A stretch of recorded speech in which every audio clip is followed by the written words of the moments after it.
Juif. I want to go right now to London, to Rabbi Jonathan Sachs. He's the former head rabbi of the UK, joining me from the London Bureau. Rabbi, thanks so much for joining me. You must have such mixed feelings, not only because of the horrific event, but then also the very sad symbol of the Grand Synagogue in Paris shutting down for the first time, not holding Sabbath services for the first time since World War II. And yet today, such a show of support for the Jewish people and against this kind of Islamic extremism. What are you feeling right now? Well, obviously, you know, we feel a strong sense of grief. We've had a strong sense of foreboding about the mood in France for some years now.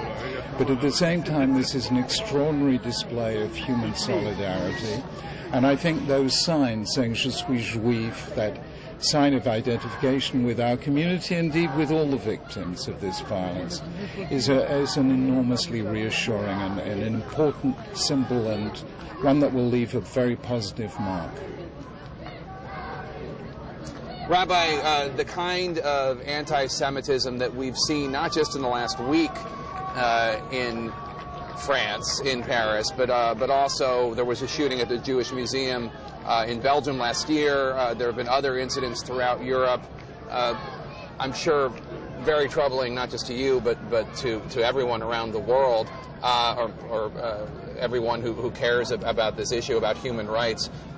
What is it like in London? I have not heard about any similar situation in London. It's almost as if England and the UK stand alone though surrounded by European countries where this kind of rising anti-Semitism is a problem. There's no question that London has remained, and Britain has remained, a tremendously tolerant society. Indeed, a number of French Jews have moved to London for that reason. And equally, there is a genuine concern in mainland Europe. You know, we had that shooting of 3 people at the Jewish Museum in Brussels last year. There was a murder of a rabbi and 3 young pupils at a Jewish school in Toulouse in 2012. This has really been going on for some years. And we in Britain have been expressing our concerns to the political leaders of Europe that things are turning very dark for Jews. And when anti-Semitism begins to hit a continent, then that's a bad sign for everyone, because the hate that begins with Jews never ends with Jews. Rabbi Sachs, we're just going to interrupt you for 1 second. As you can see the pictures there of Benjamin Netanyahu, the Israeli Prime Minister, greeting the French President at the Grand Synagogue here in Paris. Now, we are hearing from our French media colleagues and affiliates that the French President will not stay for the whole service, and Prime Minister Netanyahu, of course, will, and he will also give a speech there, which we may be able to cover. As we see them walking further into the heart of the synagogue there, can I ask you, we've been talking, and you've been talking to Jake about the rising tide of anti-Semitism. How do you feel, though, that the political convulsions that are going on in Europe, at the same time this rising tide of Islamophobia, how do you see that affecting not just politics and culture, but your community as well? Well, I think it becomes terribly important for us to fight against the direction of globalization of hatred at the moment. I mean, we have to say that Europe should not be importing a message of tension and hostility from the Middle East.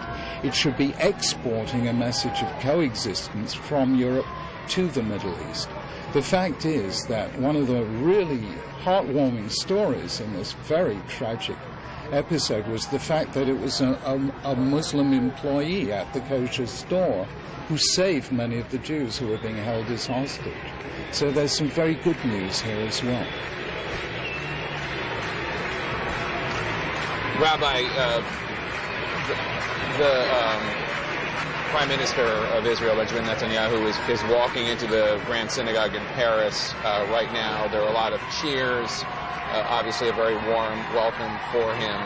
The synagogue having gone through a tough time having not held Sabbath services because of the terrorist threat right in the heart of the Jewish neighborhood, the Jewish community in Paris.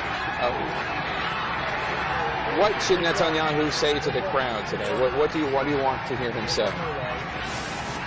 Well, I think it's tremendously important for him to say, as Jews have always said in this situation, do not be afraid, be strong and of good courage. The fact is that the Jewish people have so strong a sense of solidarity worldwide that very often they've given comfort to one another where they couldn't find it where they happened to be living.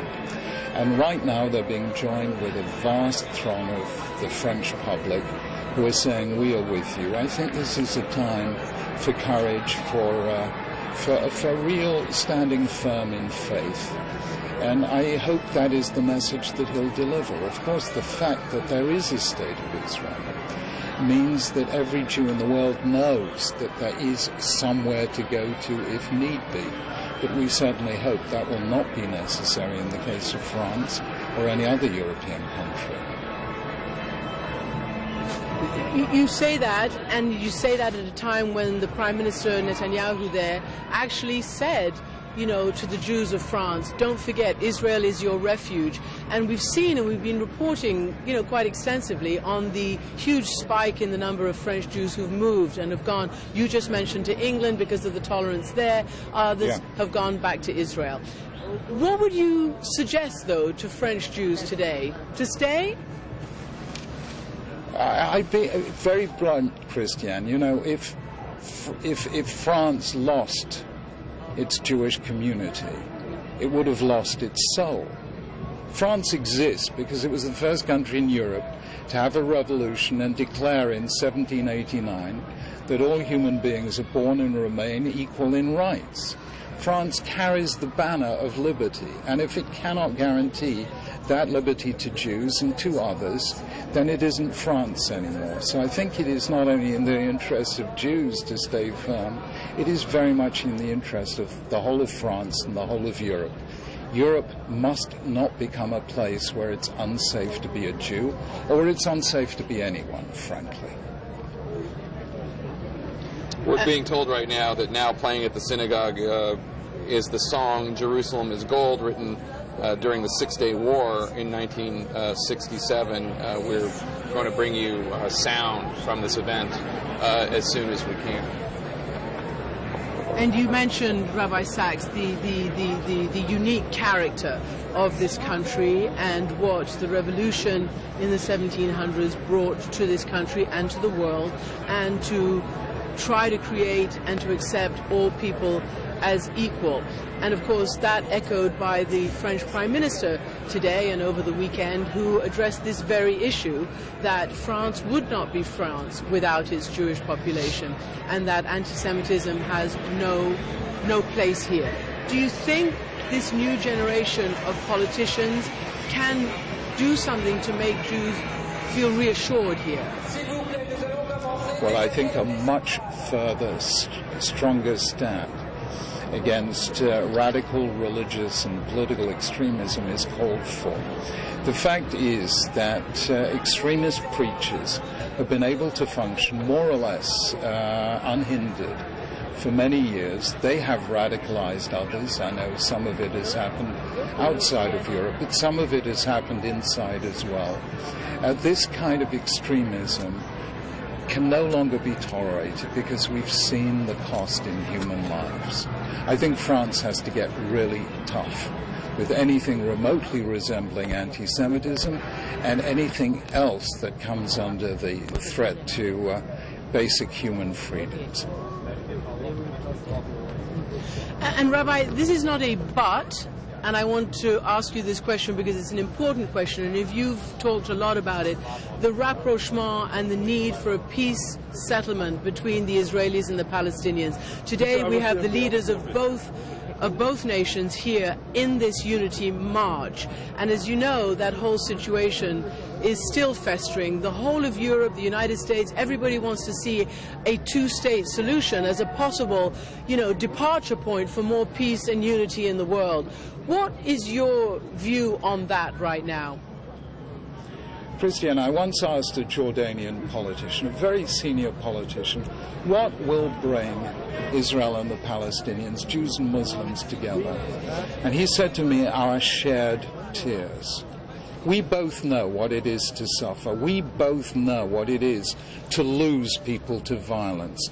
There is a group in Israel called the Bereaved Parents Group of Israelis and Palestinians who've lost children during the current reign of terror and the current reign of violence. And they've come together simply because they know the grief of what it feels like to lose a child.